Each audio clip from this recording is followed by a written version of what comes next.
Yeah, and one of the challenges, Rosie, is trying to apply rational analysis and rational argument to counter this, right? That this is going to hurt your economy, is going to do these things. Well, he doesn't seem to care. And you go back to one of the first executive orders that he signed.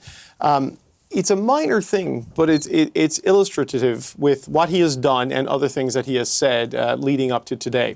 One of the first executive orders was to rename Mount Denali in Alaska back to Mount McKinley. That's what it had been named. It was renamed by Barack Obama when he was president, and then reverted back to Mount McKinley by President Trump. So what does that tell us? Well, President McKinley was one of the biggest protectionist presidents in the history of the United States, a champion of tariffs, and sort of the idea of using protectionism to get what you want for your economy. And then yesterday, when speaking in the Oval Office, as he signed other executive orders on deregulation and a bunch of other things, Donald Trump mused about this mythical time, or this historic time in the United States, starting in around 1870, sort of in the Reconstruction era after the U.S. Civil War, where tariffs were the primary source of revenue for the federal government because income tax wasn't a thing then, really became an invention of the First World War era. And citing that as the richest time in American history, sort of ignoring now, and certainly the years after the Second World War with the sort of the baby boom, economic boom that led to massive economic growth inside the United States. So he just views it through this lens and sees tariffs as a net positive and a net good for the American economy.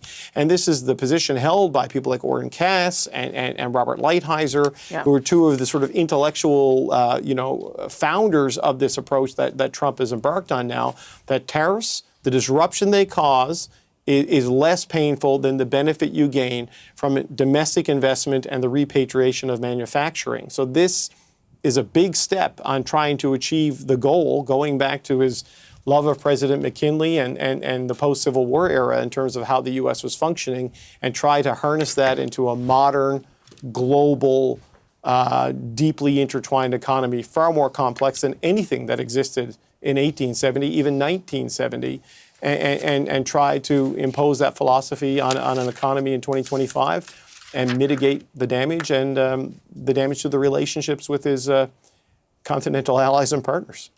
Yeah, I did dig up a famous quote from Ross Perot in 1992, who was against NAFTA and said that when it was being negotiated, said that giant sucking sound you hear is U.S. jobs fleeing across the border. I mean, this is not, these are not the only people to have this view. This is a view that many people have had around trade. And it's not really incorrect, right? That a lot of jobs did go to places like Mexico. And the big promise, and we went through this here in Canada, particularly in the 90s and the 2000s, that if you just open things up with China, it's going to transform China. If you bring them into a liberalized global trade order, they'll see it and start to embrace Western values and democracy. And it just didn't happen. And a lot of jobs and things went overseas, right? And it became easier to buy a TV in Canada and the United States because, the cheap goods drove the price down.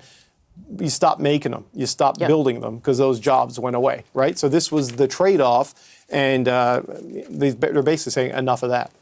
Yeah, and Bob Lighthizer says at one point that allowing China into the World Trade Organization, which Donald Trump has now left, was actually the ball that started this all rolling in the wrong direction for the United States and others. But whether or not what is going to happen here corrects any of that damage or can reverse course in that dramatic way, as you said, David, I am uncertain.